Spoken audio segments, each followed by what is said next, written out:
Hello my dear students, सुनना एक कहानी सुनाते हैं।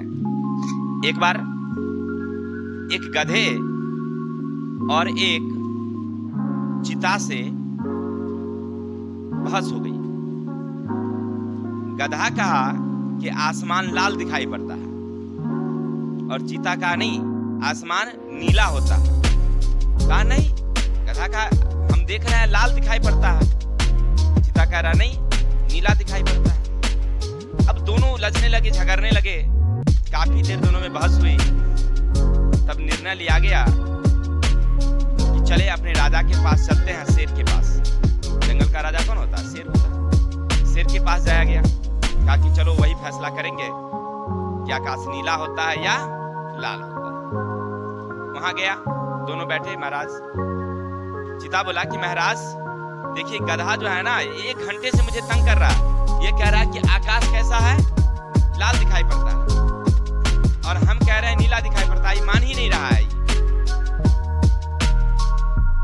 शेर दोनों की बात सुन करके और चीता को कहा कि तुमको ही सजा हम दे देंगे। सजा तुमको देंगे। कहा क्यों? जब तुम जानते हो कि वो गधा है, उसको बुझने नहीं आता है, तो फिर मूर्ख आदमी से, यानी मूर्ख से बहस करना क्या जरूरत है? क्योंकि तुम उसको समझाओगे, वो समझेगा नहीं। जो मूर्ख है वो अपनी बात को ही मानेगा। इसलिए सजा तुमको ही देंगे। वो अगर लाल कह रहा है तो मान लो तुम ही लाल, क्योंकि वो तुम्हारी बात को अब नहीं मानेगा, क्योंकि वो मूर्ख है। ठीक है? और मूर्ख से बहस करना क्या है? बेवकूफी है। क्या समझे? यानी कि दुनिया में बहुत सारे मूर्ख आदमी मिलेंगे आपको। जब इस तरह की बातें हो तो तुम अपनी स्वीकार कर लेना और चुपचाप निकल लेना, तब तुम्हारी बहादुरी है। ठीक है? ज्यादा समय नहीं लगे, हम लोग पढ़ेंगे आज क्लास 12 हिस्ट्री लेसन 10 उपनिवेशवाद और देहात। क्या पढ़ेंगे हम लोग? उपनिवेशवाद और देहात। इसका हमने कई वीडियो आपको दिया था। आज हमारा लास्ट दीर्घोत्तरीय क्वेश्चन है। बस थोड़ा करना क्या, आपको ध्यान से सुनना है, आपको सारी क्वेश्चन बारी बारी समझ में आ जाएगी। चलते हैं क्वेश्चन नंबर 1 देखते हैं क्या है। क्वेश्चन दीर्घोत्तरीय है। दीर्घोत्तरीय क्वेश्चन नंबर 1 में है, ब्रिटिश शासन काल में भारतीय किसानों की दरिद्रता के कारण की विवेचना कीजिए। यानी ब्रिटिश शासन, अंग्रेजों का शासन जब हमारे देश में चल रहा था, तो भारतीय किसान दिन प्रतिदिन गरीब क्यों हो गए? इसके पीछे क्या कारण हो सकते हैं? क्लियर? तो ध्यान रखना, ब्रिटिश शासन काल में भारतीय किसानों की दरिद्रता का कई कारण थे। नंबर 1 कारण था किसानों पर अधिक से अधिक कर लगाना। दूसरा कारण था असुरक्षा की भावना, महंगाई, अकाल और सारे जमींदारों का शोषण। ठीक है ना? यहाँ के घरेलू उद्योग जो थे उसका पतन होना। इन सारे कारणों से भारतीय किसान क्या हो गए? गरीब। अब चलते हैं बारी बारी से एक एक करके देखते हैं। सबसे पहले तो हम लोग भूमि कर देखते हैं। देखिए, जब देश में अंग्रेजों का शासन नहीं था, उससे पहले यानी हर स्थिति में किसान को भी राजस्व देना पड़ता था। अभी भी सरकार को किसान ही राजस्व देती है। ठीक है? यानी जो भी लोग देश के हैं वह कर किसी न किसी रूप में जमा करते हैं। लेकिन अंग्रेजी शासन में क्या हुआ कि किसानों पर ज्यादा कर लग गया। अंग्रेजी शासन में किसानों पर ज्यादा कर लग गया। अभी भी हम लोग देते हैं, लेकिन उस समय क्या हुआ था? ज्यादा हो गया था। 1 नंबर। अभी अगर फसल नष्ट हो जाए तो हमें कर देने की जरूरत नहीं होती है, सरकार माफ भी कर देती है। लेकिन उस समय ऐसा नहीं था। अगर आपका फसल नष्ट हो गया, उससे हमें कोई मतलब नहीं है। बाढ़ हो जाए, अकाल हो जाए, उससे कोई मतलब नहीं है, तुमको कर जमा करना पड़ता था। अब मान लीजिए किसान को कर जमा करना है और उसके पास कर के पैसे नहीं होते थे, तो वह साहूकार से क्या करते थे? कर्ज ले लेते थे। क्लियर? अब एक तो कर्ज का पैसा जमा करना है, फिर 50%, 45% जो भी राजस्व देना पड़ता था। तो इस तरह दिन प्रतिदिन साहूकारों का ब्याज क्या होता था? बढ़ता जाता। अगर नहीं देते तो जमीन छीन जाती थी। तो इन सब कारणों से, ज्यादा कर होने की वजह से उन्हें अधिक से अधिक कर देना पड़ रहा था, जिसके कारण वो गरीब होते चले गए।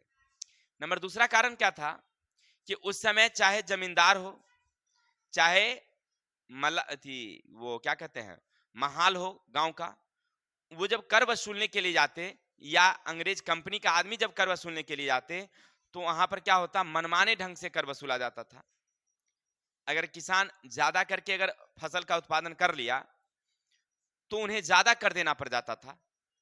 वैसी स्थिति में उनके साथ अत्याचार होता था, शोषण हो रहा था, इसलिए उनके मन में असुरक्षा की भावना जग गई और वो लोग खेती पर ध्यान देना छोड़ दिए।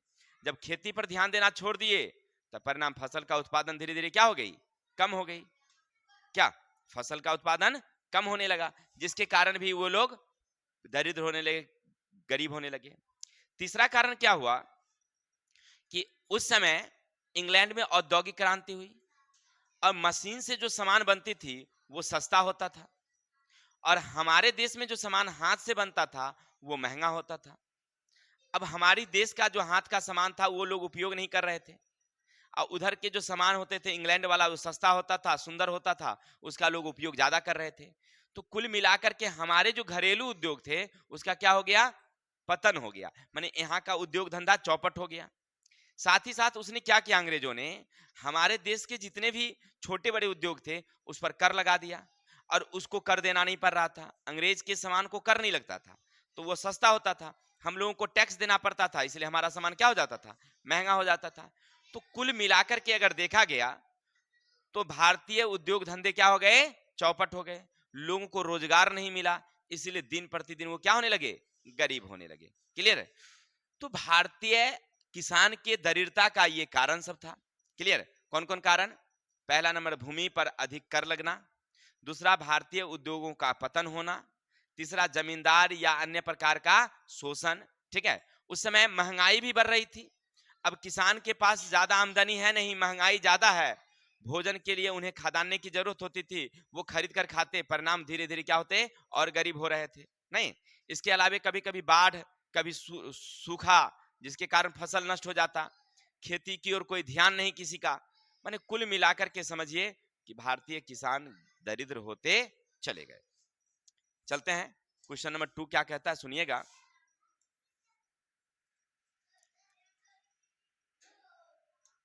क्वेश्चन नंबर 2, इस्तमरारी बंदोबस्त के गुण और दोष।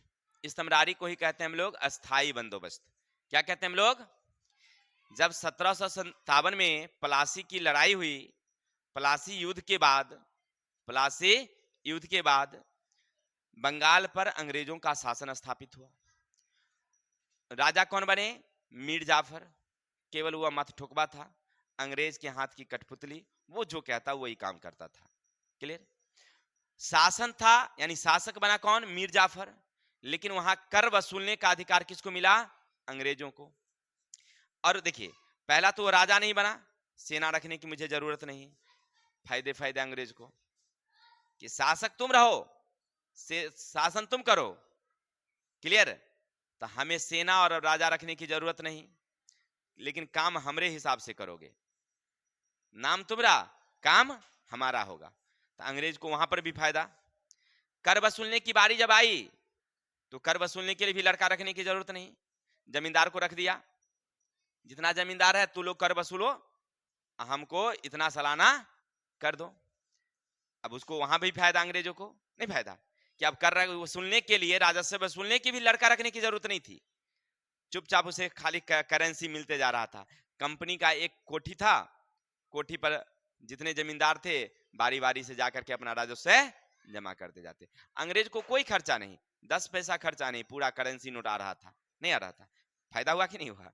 चलिए, अस्थाई बंदोबस्त में क्या हुआ था कि वह जमींदारों के साथ 10 वर्षों का क्या किया, एक समझौता किया कि तुम कर वसूलो और 10 वर्षों के लिए एक हम नियम लगा देते हैं कि तुम हमें प्रत्येक वर्ष इतना कर जमा करते जाओगे, तुम कितना वसूलो उसे हमको मतलब नहीं है। तो इससे कुछ फायदे भी है तो कुछ हानि भी है। लाभ क्या सुनिएगा, कंपनी के व्यय में कमी। कंपनी यानी ईस्ट इंडिया कंपनी जो थी, ए बुआ जी, ए शांति बनाइएगा आप लोग, ईस्ट इंडिया कंपनी में जो खर्च था वो खर्च बिल्कुल क्या हो गया, खत्म हो गया।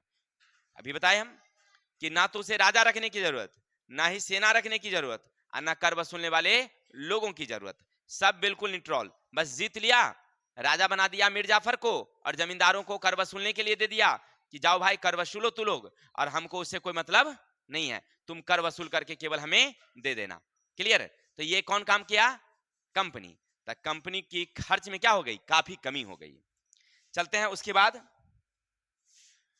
दूसरा फायदा क्या था समझिएगा, जमींदारों को भी लाभ हुआ इससे। अब जमींदार को कैसे लाभ हुआ सुनिएगा, क्योंकि जमींदार क्या करते थे, कर निश्चित कर दिया गया था कि तुमको इतने सालाना कर देना है। और जमींदार मनमाना ढंग से कर वसूलते थे, किसान से ज्यादा कर वसूलते, जिसके कारण भी वो लोग क्या होने लगे, अमीर होने लगे, या किसान क्या होने लगा, गरीब होने लगा। और किसानों को प्रोत्साहन, देखिए वहां पर एक फायदा था किसान को, क्या फायदा था कि किसान की जितनी जमीन होती थी, कंपनी के तरफ से उस जमीन का एक ब्यौरा, कितना कर देना है वो ब्यौरा उस पर लिख दिया जाता था। किस पर, एक कागज पर, जिसको कहा जाता था, याद रखेंगे, उसका विवरण लिखा जाता था, इसको पट्टा कहते थे। क्या कहते थे, पट्टा। वो पट्टा कागज किसान को मिलता था। जब तक वो कर देंगे ना, कर देंगे, तब तक वो जमीन का क्या होते थे, मालिक होते। ठीक है, अब उतनी जमीन से इसको कोई हटा नहीं सकता था। समझ रहे बात को। पट्टा से फायदा क्या हुआ कि जो किसान कर देंगे, वो कागज पर जितनी जमीन लिखी हुई है, वो जमीन के मालिक किसान। ठीक है, कर देते गए तब तक उसको कोई वंचित नहीं कर सकता था। ये किसान को फायदा था उससे। ठीक है, लेकिन वहां पर जमींदार जबरदस्ती करता था, जमींदार का आदमी जबरदस्ती वसूलता था। उस पर कागज पट्टा पर लिखा हुआ था 600, तो उसको जमा करना है 800। वो कहता 800 ही लगेगा, इतना अट्टा पट्टा को हम नहीं मानेंगे।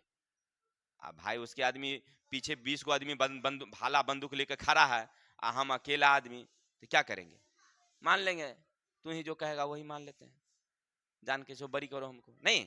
ऐसी कहानी होती थी। चलिए, तो ये तो लाभ हुआ क्या क्या, तो कंपनी के व्यय में कमी हुई, जमींदारों को लाभ हुआ, और किसानों को पट्टा मिलने से जमीन से कोई वंचित नहीं करता था। और हानि क्या था सुनिएगा, इससे हानि यानी दोष, जमींदारों पर विपरीत प्रभाव। जमींदार पर क्या प्रभाव पड़ता था कि उस समय कर लगाया गया था, बहुत ओवर लगाया गया था, नहीं लगाया गया था। 10 साल बाद जितनी अनाज की कीमत होगी वो पहले लगा दिया गया। अब जमींदारों को कर वसूलने के लिए जाते थे, तो बहुत सारा किसान क्या करता था, समय से कर नहीं देता था, या वहां के जो जोतदार होते थे या मुखिया होता था, कर देने से उसको मना करता था।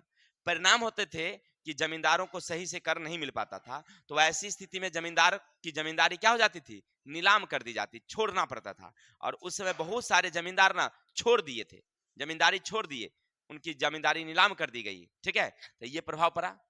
किसान पर अत्याचार, अभी बताए, जो भी लोग कर वसूलने के लिए जाते क्या करते, किसान से जबरदस्ती ज्यादा कर वसूलते, और नहीं देने पर मारपीट करते। तो ये सब कुछ हानि थी। और किसान के हित की उपेक्षा, किसान पर कोई ध्यान नहीं देता था, किसान के काम पर कोई ध्यान नहीं। कर वसूलने जाएगा कौन, जमींदार, पैसा कौन लेता, अंग्रेज। और किसान के लिए ना तो कोई सिंचाई का व्यवस्था, ना नया बीज, न मतलब कोई तरह का सुरक्षा, सूखा हो गया तो कोई माफी नहीं। मैंने इस तरह की ना उसकी हर बातों को उपेक्षा किया जाता था, उस पर कोई ध्यान नहीं दिया जाता था। बस कर वसूलना है, बाकी कोई मतलब नहीं। मैंने आपके यहाँ गए, पैसा हमको दे दीजिए, आप मरिए जिए, उसे हमको कोई मतलब। ये सारी व्यवस्थाएं थी उस समय, इसीलिए वहां पर लोग असंतोष फैलता गया। क्लियर। तो किस अस्थाई बंदोबस्त के कुछ लाभ, कुछ हानि। चलते हैं क्वेश्चन नंबर 3 की तरफ, सुनिएगा। क्वेश्चन कहता है, ब्रिटिश नीतियों का भारतीय किसानों पर क्या असर पड़ा, इसकी विवेचना कीजिए। माने ब्रिटिश नियम जब लगा तो उसे भारतीय किसान पर क्या असर पड़ा, और इनके कारण ग्रामीण दरिद्रता पैदा हुई, बहुधा अकाल पड़ा, इसके बारे में थोड़ा सा चर्चा कीजिए। तो अभी अभी हम तुरंत बताए हैं कि ब्रिटिश नियम के कारण, ब्रिटिश कानून के कारण भारतीय किसानों पर बड़ा ही बुरा प्रभाव पड़ा। बाहर निकलो, तो लोग, भारतीय किसानों पर बहुत बुरा प्रभाव पड़ा।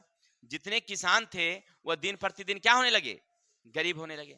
इसके पीछे क्या कारण था कि किसान की जमीन अपनी नहीं मानी जाती थी। वो किसान समझ रहा था कि हमारी जमीन नहीं है, जब तक हम कर जमा करेंगे तभी तक हम किसान जमीन का मालिक हैं। जिस दिन कर हम नहीं दिए तो उस दिन अगर ज्यादा फसल उत्पादन कर लिए तो भी हमें ज्यादा कर देना पड़ेगा। अगर कहीं अच्छा अगर जमींदार मिल गया, अच्छे लोग मिल गए कर वसूलने वाले, तो ठीक है, नहीं तो हमारी छुट्टी हो जाएगी जमीन की। इन सब कारणों से किसान दिन प्रतिदिन क्या होने लगे, गरीब होने लगे। क्लियर है। तो गरीब होने के कारण क्या समझ गए कि किसानों पर ज्यादा से ज्यादा कर वसूला जाना था। दूसरा क्या कारण था कि जब वो किसान अगर कर नहीं दे पाते थे अपने